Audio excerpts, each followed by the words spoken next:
Hello, Rene Gonzalez, Captain Rabbit's Shrimp Stories. I want to relate a story about when I opened the Captain Rabbit's Seafood in Aransas, there in Conn Harbor. After my brother Peter had passed away, uh, we took over. We bought the business off of my sister-in-law, and we started that business. It was Gonzalez Seafoods, and we changed it to Captain Rabbit's Seafoods. Uh, and we started it right after I got off the Texas one, and that's when we were working with Fish Market. Me and Irene is the one that opened the fish market. When we first bought it is when I was out shrimping on the boat on the Texas one, and Lalo is the one that let me borrow the money, and we paid my sister-in-law off and bought the fish market that belonged to my brother Peter. But anyway, Irene is the one that got to find out when she went over there to open the market. There was still some shrimp on that place that was still there, and that we didn't know about, that nobody knew there was shrimp in that place. So she had a mess to deal with, rotten shrimp that you had to get rid of it. And I think she had some of her nephews and stuff like that help help her clean that up, because it was a pretty mess, a big mess there that she had to clean up. So when I came in and I got off that boat, she was there already on the in the market, getting things together. We all only followed the way Peter was set up for it, selling shrimp with ice chests that's on display, using that small ice chests for different size shrimps and stuff like that, as in ice ice down for display, for people to come and see when they want to buy some. But anyway, and that's how we were doing there, and that's when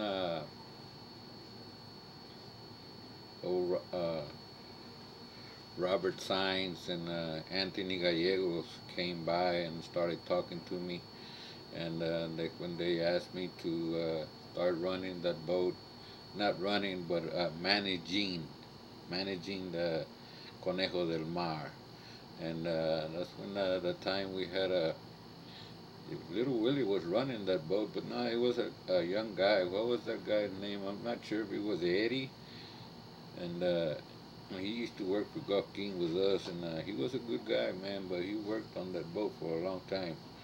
Uh, but anyway, that's when we started talking, and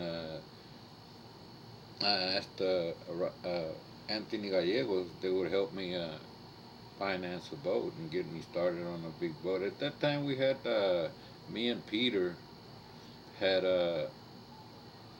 got involved with some bay boats from Corpus Christi. We had bought a boat named Boscando 2. It was a 42 footer or a 45 footer. A 45 footer had a 871 Detroit in there. But we had it working. We were working that boat. And at that time, I got involved with another boat in Corpus Christi there that belonged to a cousin of ours, and he wanted me to get that boat out of there, and because the boat was already getting old, and he was already having problems with taking care of that boat. So I took the boat to Aransas, and uh, we had hauled it out. I had hauled out the boat and set it up on beside the fish house where Peter's market was at. And anyway, but when we were on that Buscando the two, it was me and Peter partners on that boat when we bought it. And anyway, later on, we were going down the line. Me and Peter had a little disagreement and all this about the Buscando too. So I told him, well, you want me to buy you out, man? You can have that boat. It's up there, the the Wampas, I believe is the Wampas.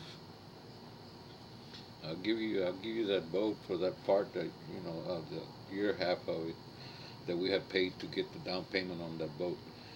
But anyway, so that's what we did, and he took over that boat. So later on, before all that happened to Peter, there was a guy, a young guy, uh, Corpus Christi guy there that he was looking for a boat. He had some islands there, and Ingleside there that he needed, wanted some transportation over there, and he wanted a boat. And he talked to Peter about it and made a deal with that guy to buy that boat. And Peter was going to finish working on it and get it ready. But that's why I want to put it on that story here, because that's where uh, that happened at that time. And anyway, Peter was working on that boat, and I still had that Buscando too. But then I had gone started shrimping again, and that's when I got it. We got involved with that Conejo del Mar. But that after all of that happened to Peter, uh, it's gonna be another story when it comes up to that Wampas that was there. But anyway, it was that boat was there sitting on the fish on that market, and when we bought the Conejo, I mean the Captain Rabbit, it was a boat out of Freeport, a 72-foot wooden hull. That boat didn't have water tanks, fresh water. When I first bought that boat, it had barrels on the back, on the side. Right there on the side of the cabin, there was about 4 or 5 big old 55-gallon barrels full of water. And that was our water for that on that boat. And man, I worked that boat like that. I don't know, but it was a while. But after the first month, I bought that boat, and me and my stepfather Victor, the one that helped me start working on that boat, and my son Rene, and after the first month, we were out, and something the engine happened to it threw a valve, and I had to go in and I had to do a head job on that engine, so it put me down a little bit. But that the fish market there at Co-op, it was old Danny Duzick. He's the one that helped me out and let me borrow the money to have that engine fixed, because the running season was coming. And so he helped me put the money in there, and we fixed the boat. So we made it when the season opened. First trip we made on that boat was a good trip, and uh,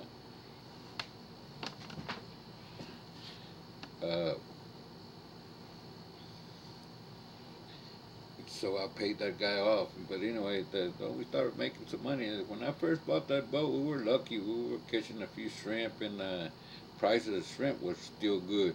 So, and they were still paying a little extra on the candy money, what they used to call it, when you unload and they pay you $1 extra or something like that for candy money for unloading with them and stuff like that.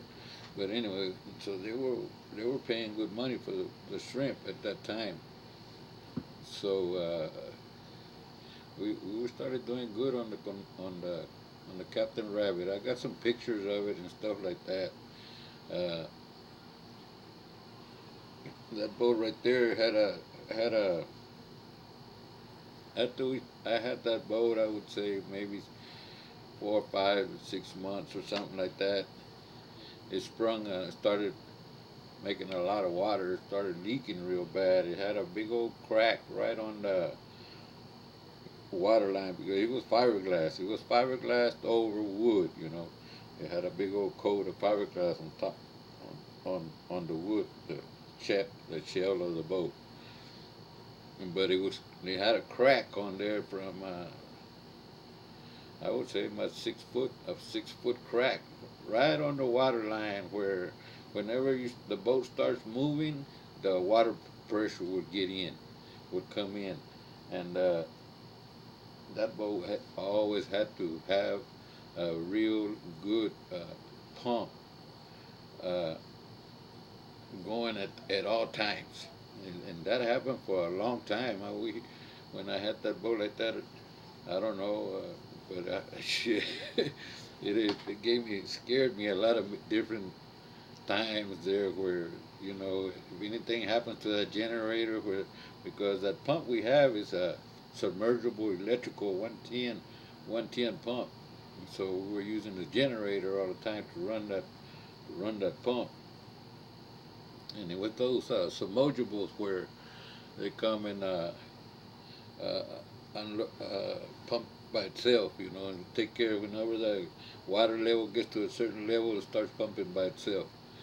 But so that's what I had to do on that boat, man. And a lot of times you get used to it, and you got to depend on that boat, on that pump, and always got to be careful. You can't go to sleep for too long or something like that. Always checking it. But anyway, uh, but let me. I want to make another story about this boat story, but I just wanted to talk about how we got started with a Captain Rabbit. But I want to make another one about it. Okay.